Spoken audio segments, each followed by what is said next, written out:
नमस्कार, हरि किरण news channel में आपका स्वागत है। देश के 5 राज्यों में हो रहे चुनाव के दौरान पूरा माहौल उफान पर है। विभिन्न पार्टियों के नेता अलग अलग प्रदेशों में रैलियां करके एक दूसरे को कोस रहे हैं और अपनी अपनी सरकार बनाने के दावे कर रहे हैं। हरियाणा के साथ लगते राजस्थान में भी चुनाव पूरे उफान पर है। यहाँ से भारतीय जनता पार्टी और सत्तारूढ़ कांग्रेस में सीधा मुकाबला है। चुनाव में उम्मीदवारों की बात की जाए तो कांग्रेस पार्टी 5 सूची जारी कर चुकी है, जबकि भारतीय जनता पार्टी अभी तक 3 सूचियां ही जारी कर पाई है। कई महत्वपूर्ण सीटें हैं जिन पर दोनों पार्टियों में पेच फंसा हुआ है और वे सूची जारी करने से परहेज कर रही है या एक दूसरे की सूचियों का इंतजार कर रही है। इसी बीच हरियाणा के साथ लगते राजस्थान में चुनाव प्रचार के चलते अलग अलग पार्टियों के नेता ताल ठोक रहे हैं।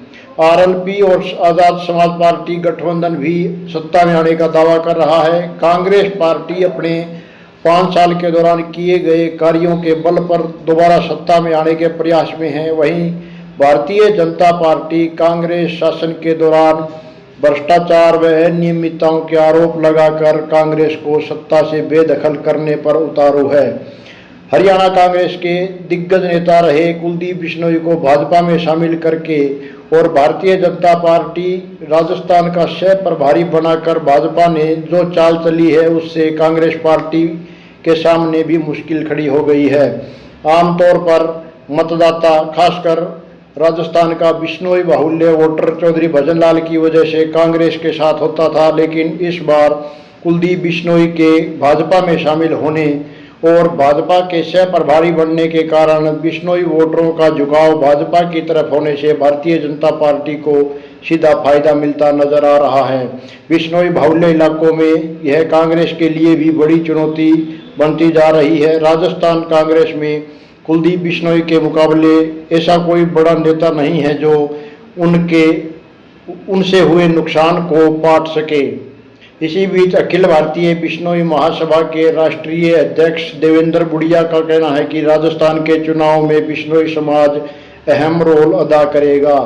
उनका कहना है कि बिश्नोई समाज पहले चौधरी भजनलाल के कारण ही कांग्रेस के पक्ष में रहा है।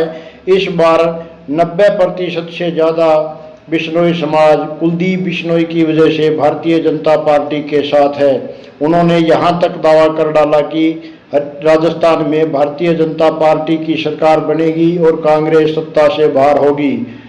इस देवेंद्र बुढ़िया से राजस्थान चुनाव बारे विस्तार से बातचीत हुई। बात में उन्होंने खुद भी चुनाव लड़ने का दावा कर डाला, लेकिन साथ ही कहा कि वे पार्टी का साथ देंगे। यदि पार्टी उन्हें चुनाव में टिकट देती है तो वे चुनाव लड़ने को तैयार है, अन्यथा तन मन धन से जिस उम्मीदवार को पार्टी टिकट देगी वे उनका साथ देंगे। हर 5 साल बाद होने वाले चुनाव में राजस्थान में परंपरा रही है कि सत्ता परिवर्तन अवश्य होता है। कभी कभार ही ऐसा मौका आया हो जब सत्ता परिवर्तन ना हुआ हो। ऐसे में बदलते राजनीतिक समीकरणों के बीच इस बार देखना होगा कि कांग्रेस अपनी सरकार को सलामत रख पाती है या भारतीय जनता पार्टी कांग्रेस को सत्ता से बाहर करके सत्ता हथियाती है। यदि ऐसा हुआ तो कुलदीप बिश्नोई का इसमें महत्वपूर्ण रोल होगा। ऐसे में देखना है कि बिश्नोई समाज के अहम रोल, कांग्रेस के कार्यों व भारतीय जनता पार्टी के सत्ता में आने के दावों का क्या होता है। देखिए क्या कहा देवेंद्र बुढ़िया ने। अच्छा, प्रधान जी, राजस्थान में चुनाव चल रहे हैं, क्या तैयारियां चल रही है, क्या रोल करेगा बिश्नोई समाज इस बार? राजस्थान में चुनाव चल रही है, बहुत बढ़िया बात है। और समाज तो जहाँ कुलदीप जी है वहाँ उनके साथ है। तो बिश्नोई समाज इस बार अहम रोल अदा करने जा रहा है चुनाव में। बिश्नोई समाज का क्या रोल रहेगा इस बार चुनाव में? बिश्नोई समाज वोट नहीं देंगे तो प्रेसिडेंट बटा ध्यान है। कुलदीप जी भजनलाल जी के साथ है, अभी कुलदीप जी के साथ है, और अन्य नेता जो जहाँ से चुनाव लड़ते हैं तो सारे समाज के साथ रहते हैं। बाकी 90% समाज तो कुलदीप जी के साथ है। तो चौधरी भजनलाल जी की वजह से बिश्नोई समाज पहले कांग्रेस के साथ रहा है, तो क्या आपका मानना है कि इस बार कुलदीप जी की वजह से भाजपा के साथ आए क्या बिश्नोई समाज? बिल्कुल आएगा, नो डाउट। अच्छा अच्छा, तो इन चुनाव में पूरा रोल रहेगा बिश्नोई समाज का? हाँ, कुलदीप जी का बड़ा रोल है। अच्छा अच्छा, तो कुलदीप जी के सह प्रभारी बनने के बाद कोई भाजपा के पक्ष में हुई हो, बदली हो? भाजपा पक्ष में चार पांच रैली हुई, कुलदीप जी खुद ने दी थी। और मतलब कुलदीप जी को सह प्रभारी बनने से यहाँ विष्णु समाज में बड़ी अच्छी खुशी की लहर की है और लोग इसको बड़े अच्छे रूप में देख रहे हैं और इनका बढ़ना सौभाग्य है। तो आपने भी कहीं से तैयारी की है क्या चुनाव लड़ने की? हाँ, मैंने लॉर्ड से बलूती से तैयारी की थी। हाँ जी। अगर एक कंट्री में अगर स्वतः ही पार्टी अगर पप्पा राम जी को टिकट नहीं देती है फैक्टर या किसी ऐसे फैक्टर से, तो मैं चुनाव लड़ूंगा। अगर उनको देते हैं तो उनका साथ देंगे आप?